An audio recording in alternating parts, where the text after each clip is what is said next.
dowladda Turkiga ayaa qaaday tillaabooyin militari oo degdeg ah oo ay kaga jawaabaysa damaaciga guracan ee xabashida waayihii dambe ay ugu xanqaltaagayeen mid ka mid ah xeebaha istiraatiijiyadda ee badaha Soomaaliya kuwaas oo ku yaala gobolada waqooyi si gaar ah gobolka Awdal iyo Saylac.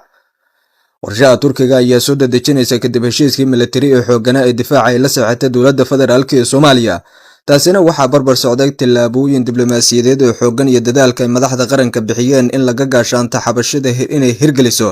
xilligan hadafkeeda ku aadan guud ahaanba ka hortagga ama in ay gudaha dalkeeda xaaladaha ka taagan ay indhaha caalamka ka qaliso. ciidanka Turkiga ayaa la wareegay inta badan xeebaha gobolada waqooyi ee Soomaaliya kuwaas oo saacadihiina weydaarta ay ku tagayeen sahmin xoogan iyagoo wata diyaaradaha militariga waxaana ku welinaya sahmintan iyo goobaha saldhigyada ay ka heli lahaayeen saraakiil ka tirsan ciidamada dowladda federaalka ee Soomaaliya. Turkiga ayaa mid ka mid ah saldhigyadii ugu waaweynaa ee bariga dhexe iyo Afrika ka samaysanaya gudaha dowladda Soomaaliya si gaar ah xeebaha gobolada waqooyi halkaas oo ku tababari doona kumanaan ka mid ah ciidanka xoogga dalka qaybahooda kala duwan, ciidanka badda iyo sidoo kale difaaca baddeena iyo inuu ka ilaaliyo dhinacyada u xaqaltaagaya xilligan inay ka faa'iideystaan kala dhantaalka wadaha Soomaaliya oo 30 sano ugu dambeysay ku jira dagaal sokeeye ilaa haddana daba kabasho buuran oo badan aan samayn. Ethiopia oo markii horeba sanadkan ee la soo dhaafay 2023 u xaqaltaagaysa inay qabsataa xeebta Casaba ee aaga deegaanka Eritrea ayaa mar kale xiisad dagaal ka dhex curatay iyaga iyo dowladdaasi kadib markii dhaqdhaqaaq Abiy Ahmed uu ka sameeyay xuduudaha Eritrea la wadaago. taas ayaana sabab u noqotay inuu si toos u farageliyo asiisa madaxweynaha Eritrea gudaha Ethiopia dagaalada sokeeye ee ka holcayo. ciidamada Turkiga iyo saldhigga weyn iyo qorshaha dowladda Soomaaliya lagu tababaraya ciidamadii ugu badnaa muddo 10 sano oo heshiiskan uu soconayo difaaca badda iyo xuduudaha ayaa imaanaya mar kale in maalmaha soo aadan ay deegaanadaasi ka helaan saldhigyadii ugu waaweynaa ciidanka Turkiga. deegaanada xuduudaha ay wadaagaan Djibouti iyo sidoo kale Soomaaliya xuduudaheeda aaga Saylac waa deegaanka gobolada Awdal oo qayb ka tahay Lughaye, Baki iyo deegaano kale ayuu qorshuhu yahay inay dowladda Turkiga ay gaarsiiso ama ay ka dhisato saldhigyadan militari ee qorshahooda ay tahay inay ka ilaaliyaan badda Soomaaliya.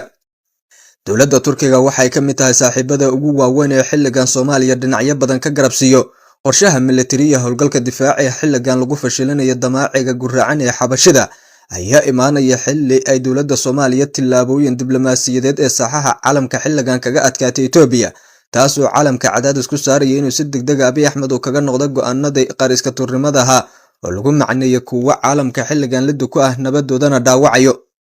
dadaalada xoogan ee dowladda federaalka ee Soomaaliya wada ayaa barbar socda qorshaha kama dambaysta ah ee qarankeena uu ku wajahayo ka hortagga tillaabooyinka guracan ee Ethiopia xilligan ugu xanqaltaagayso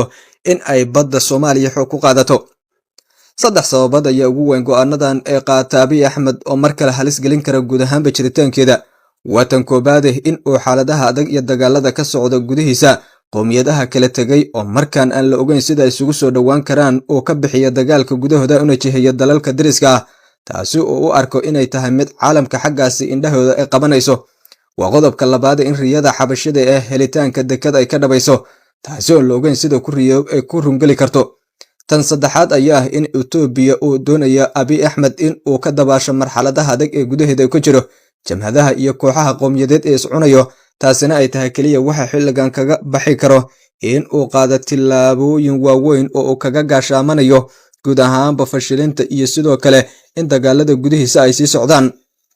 marka loo eego isku dayada iyo howlgalka siyaasadeed ee Abiy Ahmed oo ciyaaraya iyo tillaabooyinka diblomaasiyadeed ee Soomaaliya ee qaaday waxa markaan ku adkaaday fagaarayaasha caalamka dowladda Soomaaliya oo hogaansha madaxweyne Xasan Sheekh Maxamuud taas oo mar kale caalamka hor dhigtay xilligan waxa ka dhalan kara isku dayga guracan ee xabashida. marka la soo xilligan ciidamada Turkiga ay la wareegeen inta badan xeebaha gobolada waqooyi ee Soomaaliya ciidamadii ugu badneed ee Soomaaliya Turkiyana ay si degdeg ah ku gaarayaan deegaanadaas. taasi waa qorshe halis ku ah Ethiopia iyo waxa ay doonayso ku aadanaa inay xilligan xalaalaysato xeebaha biyaha ee badda cas ee Soomaaliya.